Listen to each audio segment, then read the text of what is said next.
is clear.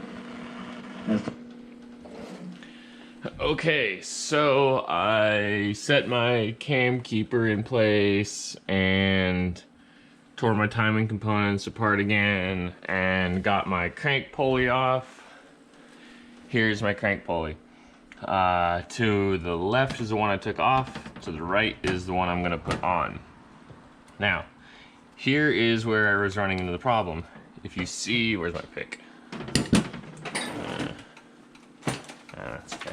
All right, so if you look, you see there's a dot right there, and that is top dead center for the piston. And then there's a dot here on the reluctor ring, and that's supposed to signify top dead center to the computer.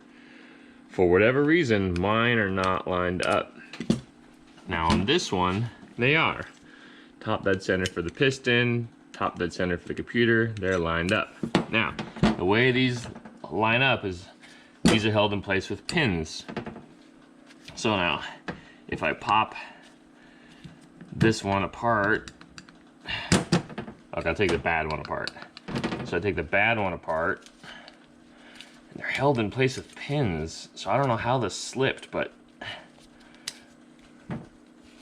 So here is, oh, I just broke one pin.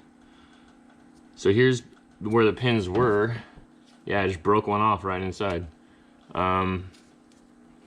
They were lined up, it looks like on these holes rather than these holes.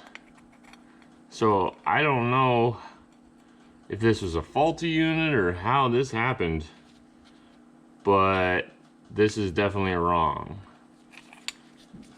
because these are supposed to line up like this one does, because those ones are lined up just fine and they line up just great. So hopefully that solves my problem. Yay. Hopefully also it records.